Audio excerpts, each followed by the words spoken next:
An urban battleground. This will not be an easy fight, but it may be the final battle for Syria's largest city. Aleppo has been divided for years. The rebels are now trying to defend their territory from a wide-scale air and ground assault by government troops and their allies.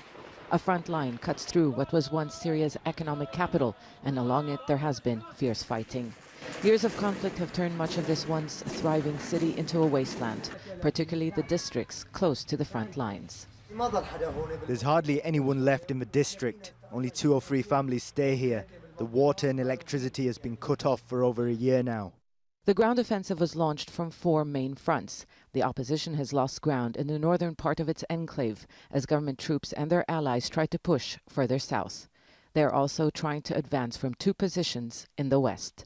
And further south, there has been fighting near the Sheikh Said district. They are trying to advance there. They took ground, but we pushed them back, and they suffered casualties.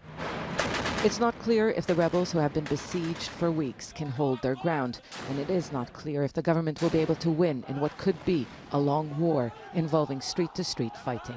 The Syrian army has again told the rebels to leave, offering them safe passage. The government may be hoping the opposition surrenders, just like it did in other areas which were besieged, starved and bombed. A victory in Aleppo would undoubtedly give the government the upper hand on the ground and on the negotiating table, but it won't end the war. Rebels said they will advance towards the government-controlled city of Hama in the west. They haven't made much progress, but they are trying to relieve pressure on Aleppo.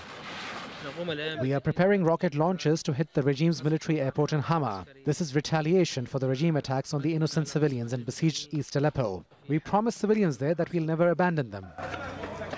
The people of East Aleppo are under bombardment. The airstrikes don't stop. They've already killed hundreds in recent days.